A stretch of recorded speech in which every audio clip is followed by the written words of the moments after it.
Hello everyone. Before we begin, make sure to hit the like button, subscribe to the channel, and leave a comment sharing where you're watching from. That way, YouTube will keep recommending more stories like this one. Now, let's start. I'm an emergency room physician. At least I was until not long ago. You can call me Dr. Jonathan Meyer. Most of my colleagues and patients just called me Doc. For over 12 years, I worked in emergency medicine, facing everything you can imagine. Car crashes, overdoses, strokes, gunshot wounds, and all the painful, chaotic moments that unfold in the middle of the night. But tonight, I want to tell you about the one case that made me question everything I thought I knew about medicine. The case that ultimately drove me to resign from the ER and walk away from the life I had built. St. Michael's Regional Medical Center, in the quiet town of Ashford, New Hampshire, was where I spent most of my career. It was a Level 2 trauma center with 24 emergency beds, a busy helicopter pad, and more than 40,000 patient visits every year. By all accounts, it was modern and efficient. But as every doctor knows, a hospital is only as predictable as the patients who come through its doors. I worked primarily night shifts, 7 p.m. to 7 a.m., because I preferred the pace. Nights were less about scheduled procedures and more about raw emergencies. You could sit for hours with nothing but paperwork, and then within 5 minutes, the place could erupt into chaos with multiple traumas arriving at once. On the night of October 15, 2022, it was unusually calm. A Saturday night, cold and rainy, the kind of weather that tends to keep people inside. I had been on shift since 7 p.m., and by 2:30 a.m., we had only treated a handful of cases. A college sophomore with alcohol poisoning, an elderly man with chest pain that turned out to be acid reflux, a construction worker who sliced his hand and needed 12 stitches. Nothing out of the ordinary. I was in the physician's lounge catching up on charting when my pager buzzed. It was a message from Linda Chen, our charge nurse, a veteran with nearly 20 years in the ER.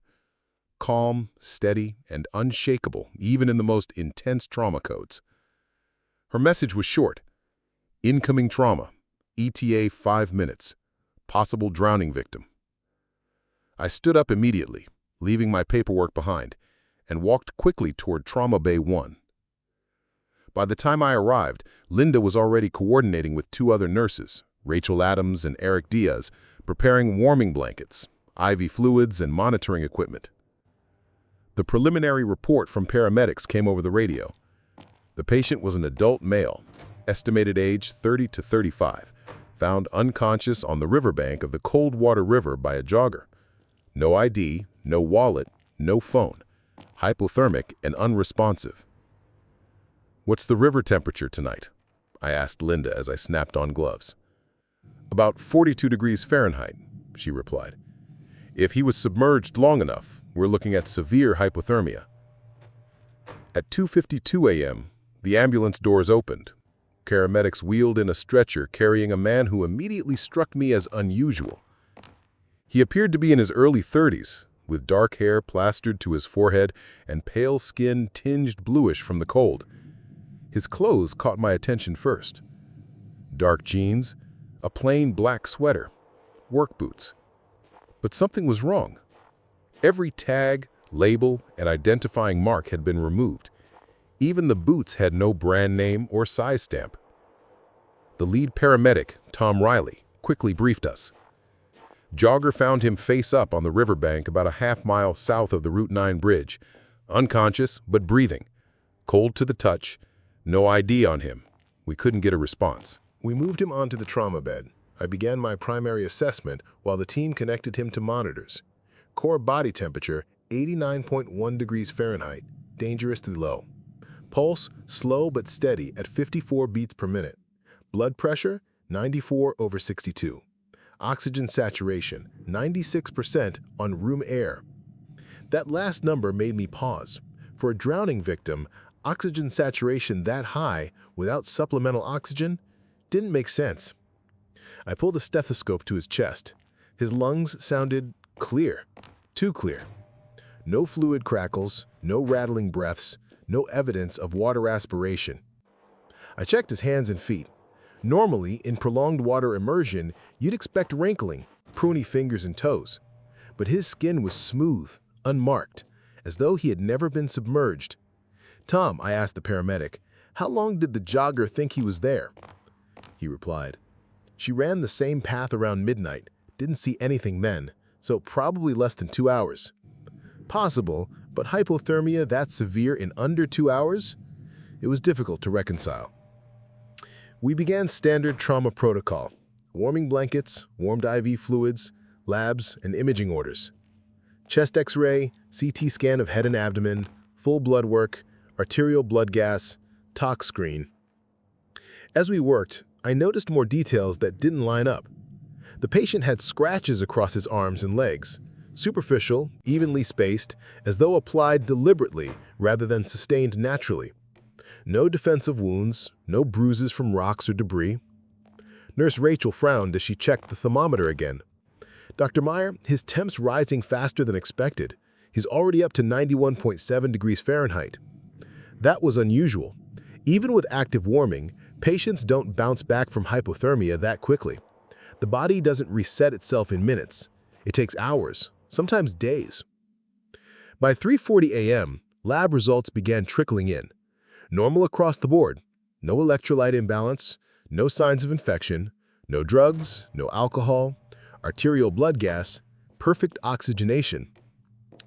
The CT scan returned minutes later. His brain appeared pristine. No signs of oxygen deprivation, no swelling, no injury. It was impossible. A supposed drowning victim with no signs of drowning at all. I stared at the monitor, unsettled. Everything about this man was wrong. His presentation screamed hypothermia and immersion, but the labs, the scans, the physiology, they all said otherwise. Linda glanced at me. "Doc, what do we tell the report?" I shook my head. "We wait. Something's not adding up. Let's keep him stable until we know more." I checked his face again. He was still unconscious, lips slightly parted, hair damp against his forehead. But something in me felt watched, as if even in that state, he was aware. I didn't know it then, but this was the beginning of the strangest night of my career. A night that would leave me questioning medicine, reality, and the very nature of human existence.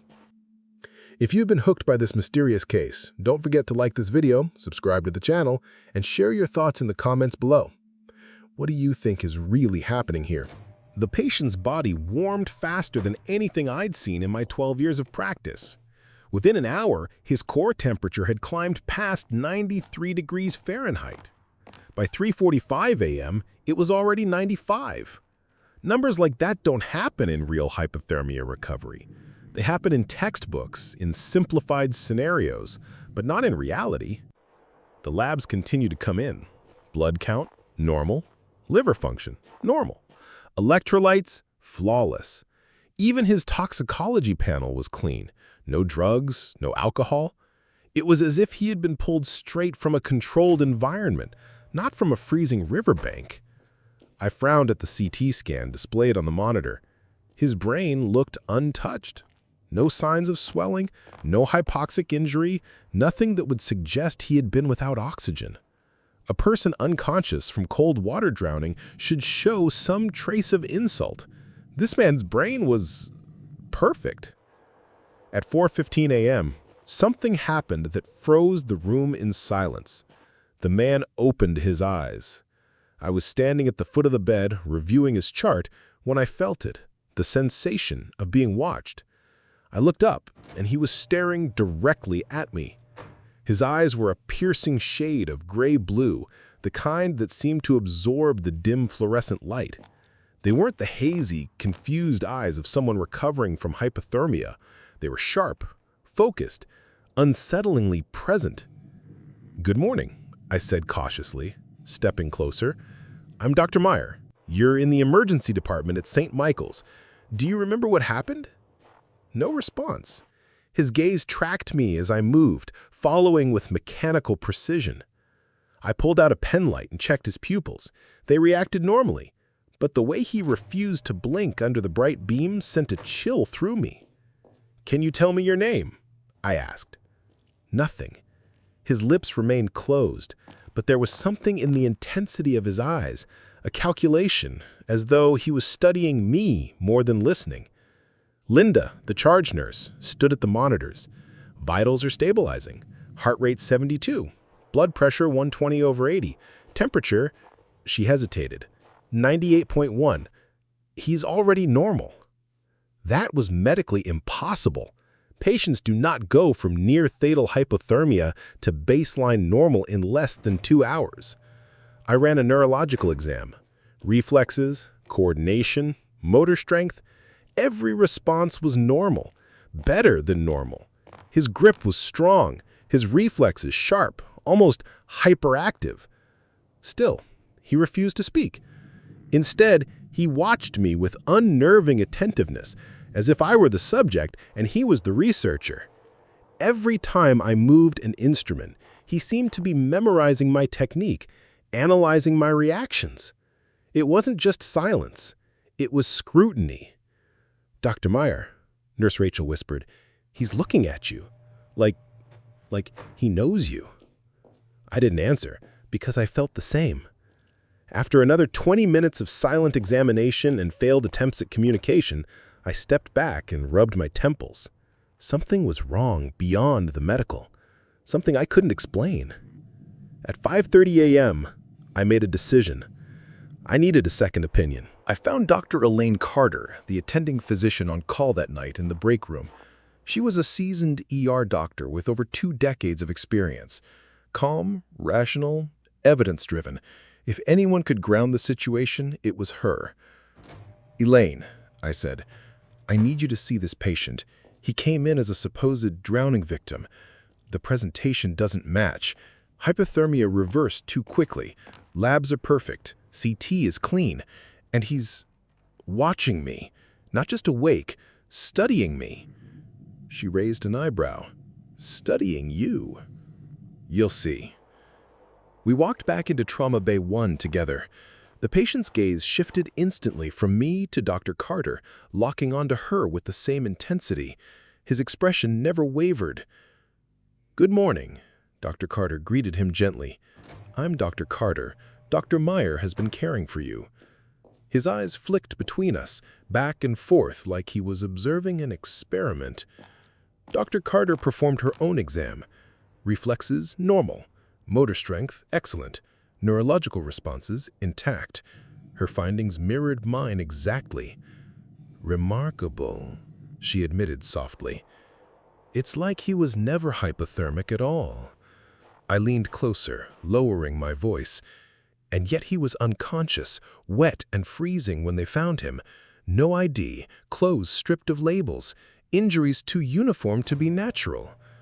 Dr. Carter nodded slowly, but skepticism lingered in her tone. "People are resilient, Jonathan. Perhaps he wasn't drowning at all. Maybe he was just cold from being outdoors. Maybe the jogger assumed the worst." "Then how do you explain this?" I gestured toward the patient. "How do you explain that smile?" Because in that moment, for the first time, the patient's mouth curved. Not a friendly smile, not relief, but something calculated, something that made the hairs on the back of my neck rise. Dr. Carter frowned. "We'll keep him under observation. Contact the police for missing persons. For now, stabilize and monitor." She walked away, but I remained rooted to the spot, my eyes locked on the patient. His smile faded as soon as she left. He turned his gaze back to me, and the intensity returned, like a silent dare. For the remainder of the shift, I couldn't shake it. Every time I checked on him, he tracked my movements. Every time I asked a question, he gave no answer, but seemed to understand everything. At 6 a.m., just before sign-out, I approached his bed one last time. "How are you feeling?" I asked. For a long moment, he said nothing. Then slowly, deliberately, he raised one hand and pointed at me. His lips curled once more into that unsettling half-smile.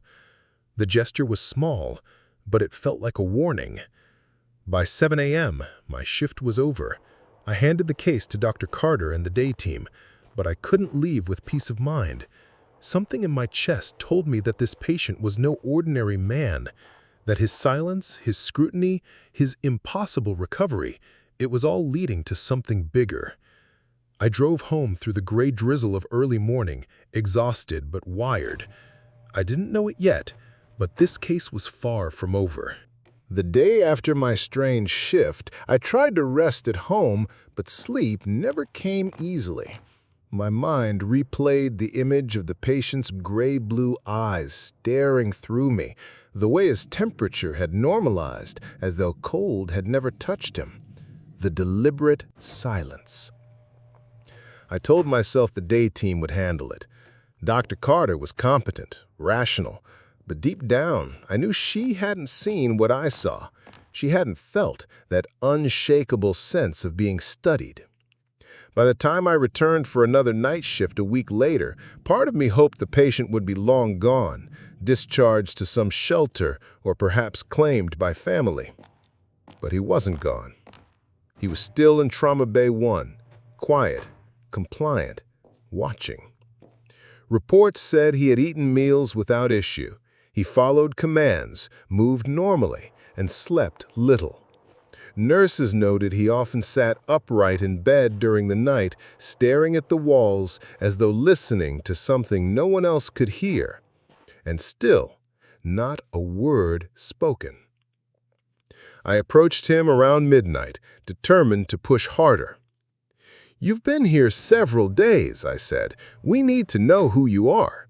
The police have no record, no missing persons report matches you. It's time to give us something."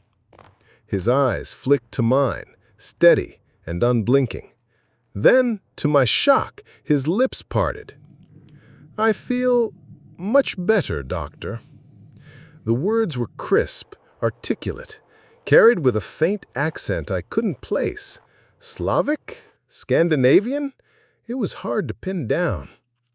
For a moment, I froze.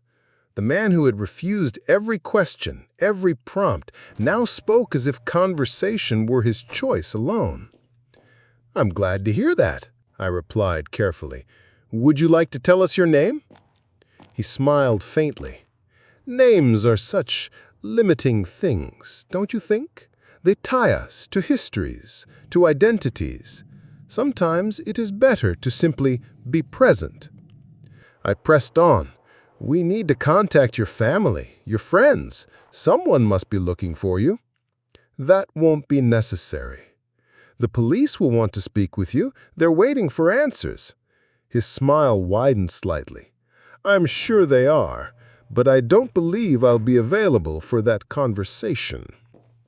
Something in his tone tightened the air between us.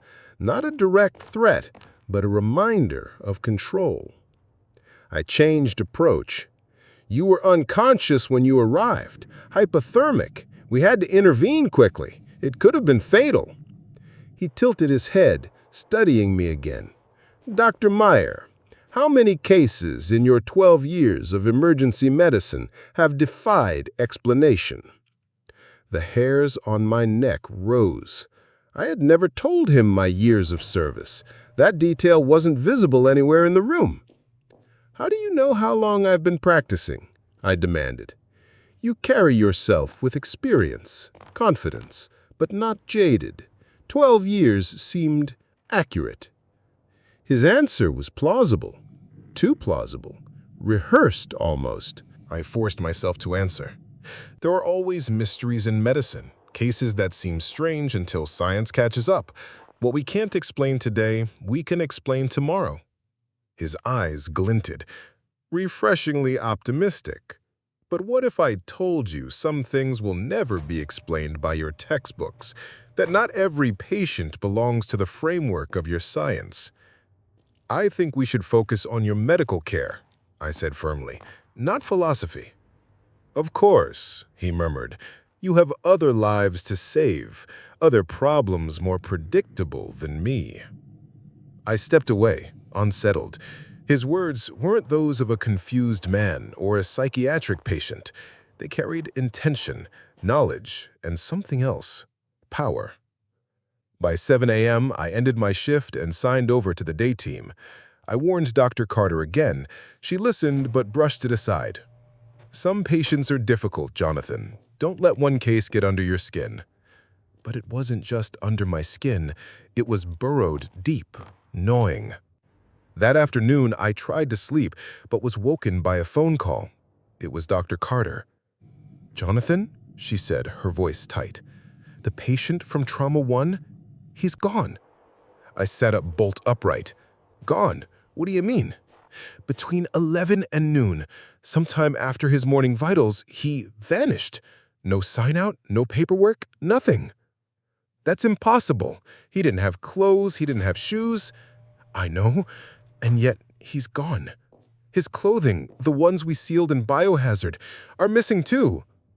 I drove back to the hospital immediately, heart pounding. When I arrived, the trauma bay bed was stripped clean, ready for the next patient. It was as if he had never been there. Security reviewed footage. Cameras that should have covered the hallway outside his room had been malfunctioning for days. Data corrupted, footage missing. Other cameras showed nurses going about their routines, orderlies pushing equipment, patients being wheeled for scans, but not him, not a trace. Police were notified. Detective Robert Hale, a veteran investigator, arrived to interview staff. I told him everything, the impossible recovery, the silence, the sudden speech, the unsettling conversations. "Doctor," he asked, "did he ever indicate plans to leave?" "Not directly, but he refused every attempt at identification. He said observation wasn't necessary. It felt like he was preparing." Detective Hale scribbled notes. "Did he seem impaired, confused?" I shook my head. "That's the problem.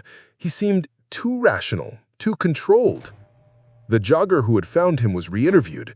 Her story never wavered. She saw a body on the riverbank, called 911, and waited with him until paramedics arrived.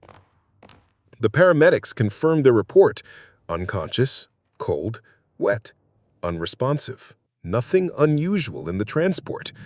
And yet everything about him was unusual. Hospital administrators opened an internal investigation. Protocols were reviewed, security footage analyzed, staff interviewed. No negligence, no clear answers. But there were gaps. Too many camera malfunctions in too many places, too many blind spots. It was as if his disappearance had been orchestrated. I drove home in silence that night, my resignation forming like a storm cloud on the horizon. Not yet, not officially, but the seed had been planted. I had faced countless traumas, violent injuries, sudden deaths. None of them haunted me like this. None of them made me feel as though the rules of reality itself had shifted beneath my feet. And in my gut, I knew this wasn't the last time I would see him. The hospital tried to move on. Another case, another mystery. Administrators wrote their reports, the police filed their paperwork, and staff shifted back into the endless cycle of traumas and emergencies. But I couldn't move on. The man with the gray-blue eyes lingered in my thoughts like a shadow at the edge of vision. His words echoed, "Not everything belongs to your textbooks." The way he smiled when he finally spoke, the way he seemed to know details I had never shared. I told myself to forget it, to bury the memory under routine, but every time I tried to sleep, I saw him watching me. Within days, I began to notice changes in myself. I was distracted during procedures. I second-guessed clinical decisions I used to make instinctively. My confidence, once solid after 12 years in the ER, felt fragile. I wasn't alone. Several nurses who'd cared for him admitted they were uneasy. Rachel confided she had trouble sleeping, waking up at night with the sense someone was standing at the foot of her bed. Eric said he found himself avoiding Trauma Bay 1 altogether, even when it was assigned to him. The patient was gone, but he hadn't left us. 2 weeks later, I sat at my kitchen table late at night, medical journals scattered around me, laptop glowing. I wasn't looking for answers in textbooks anymore. I was searching online. Medical databases, obscure forums, even local news reports. At first, nothing. But then, a case report from Maine, 3 years earlier. Unidentified male, mid-30s, found near a river. hypothermic but recovered impossibly fast. No ID, clothes stripped of labels. Disappeared from the hospital within 24 hours. My chest tightened. It couldn't be coincidence. I kept digging. Vermont, Massachusetts, upstate New York. Over the past 5 years, I found at least a dozen similar reports across New England. The details varied, but the pattern was undeniable. Found in remote or desolate locations, hypothermic or injured in ways that didn't match presentation, clothing without identification, rapid, impossible recovery, security footage missing or corrupted. Different hospitals, different staff, always the same outcome. What chilled me most was the aftermath. In several reports, staff described psychological effects, nightmares, anxiety, persistent unease. Some doctors and nurses even resigned afterward, citing burnout, though their careers had been stable before. I read one interview with a physician from Portland who admitted he left emergency medicine after such a case. He wrote, "It wasn't the patient I couldn't handle. It was what I felt when I was with him, that medicine was irrelevant, that we were the ones being studied." The words hit me like a mirror. At the hospital, administrators dismissed my concerns. They said coincidences, urban legends spread among staff. But when I shared some of the cases I'd uncovered with Dr. Carter, she fell silent. For the first time, skepticism wavered in her eyes. "You need rest, Jonathan. You're letting one case consume you." Maybe she was right. But in my gut, I knew. This wasn't just one case. This was a phenomenon. Nights blurred together. I'd work a shift, go home, search for more reports. I contacted colleagues in other states, cautiously asking if they'd ever treated patients who disappeared without trace. Most brushed me off. A few hesitated too long before denying. One physician from Boston emailed back, a single sentence. "You don't want to keep looking, Meyer. Trust me." I stared at the screen for a long time. Was it a warning or confirmation? The hospital's internal investigation concluded in its usual bureaucratic tone. Patient disappearance unexplained. No evidence of staff negligence. Security malfunctions attributed to software error. Case closed. But nothing was closed. At night, I sometimes thought I saw him in crowds, a flash of dark hair, a pair of gray-blue eyes lingering too long. I'd blink, and he'd be gone. Maybe it was my mind unraveling, or maybe he was reminding me that he could appear anywhere, anytime. 3 weeks after the disappearance, I returned for another overnight shift.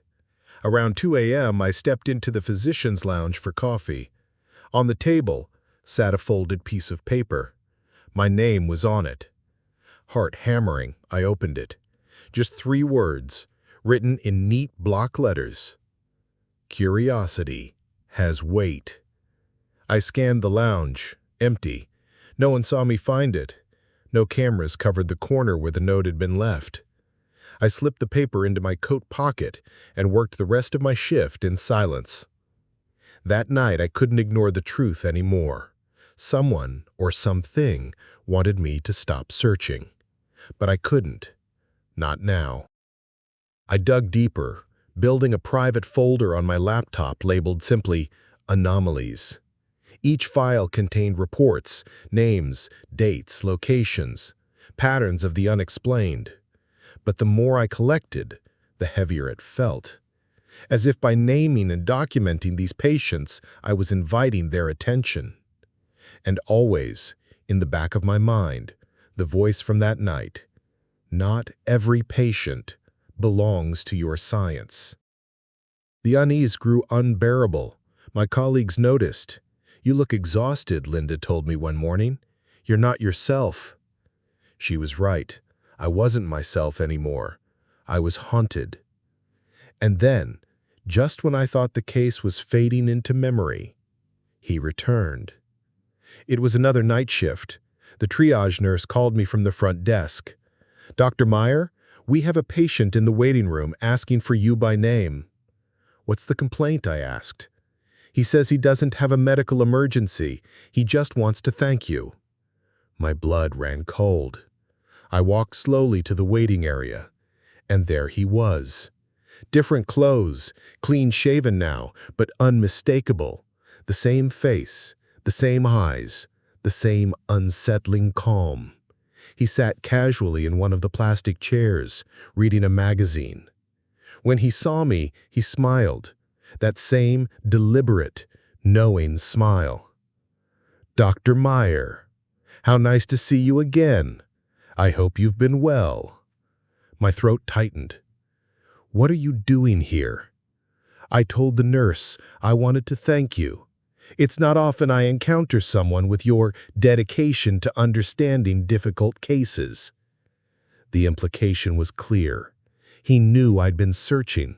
He knew about my obsession. "You need to leave," I said firmly. "Of course," he replied.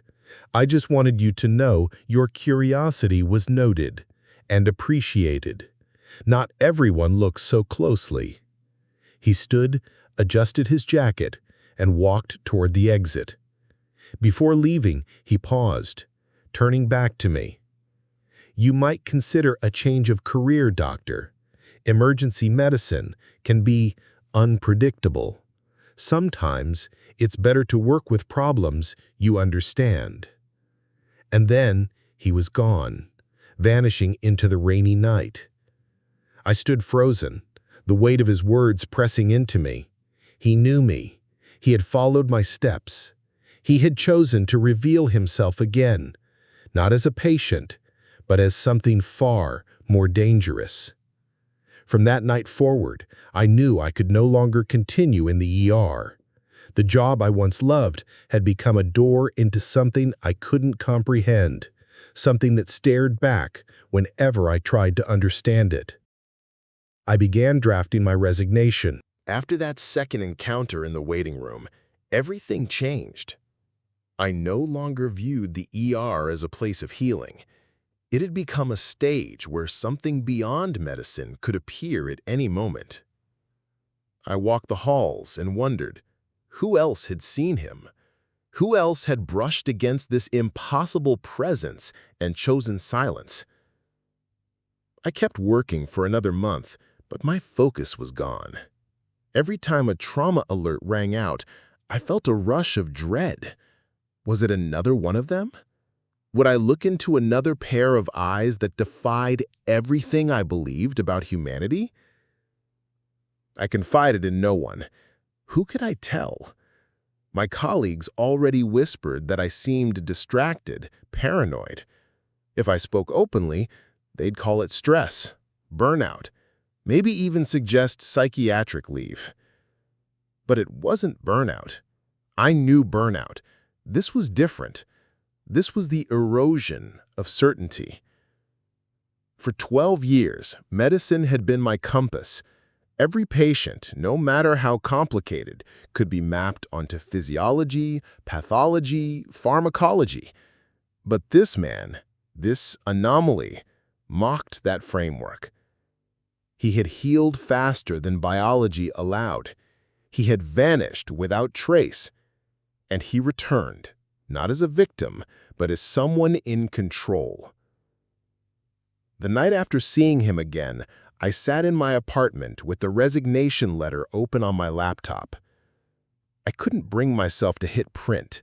It felt like giving up not just on the ER, but on who I was. But then his words echoed. Curiosity has weight. And I realized I wasn't just curious. I was carrying that weight now, every day, and it was crushing me. So, I pressed print. By December, I had left St. Michael's for good. I took a position in New Hampshire as a family physician. Routine cases, predictable schedules, no night shifts. Strep throats, sprained ankles, blood pressure checks, ordinary problems. Human problems. I told myself I was safer this way, that by stepping out of the unpredictable chaos of the ER, I had closed the door on the phenomenon. But the truth, that door never fully closed. I still think about him, the way his eyes studied me, the way he smiled as if he knew secrets I could never touch, the way he spoke about names as though identity was something trivial, something optional. And sometimes, in the quiet of my new office, when the clock ticks past closing, I feel the air shift, as if someone is watching from just beyond the doorway. I check the locks twice before bed, sometimes 3 times. I wonder how many other doctors have met him. How many other hospitals have had unexplained disappearances scrubbed from reports under the weight of bureaucracy? In the folder I once labeled anomalies, I counted at least a dozen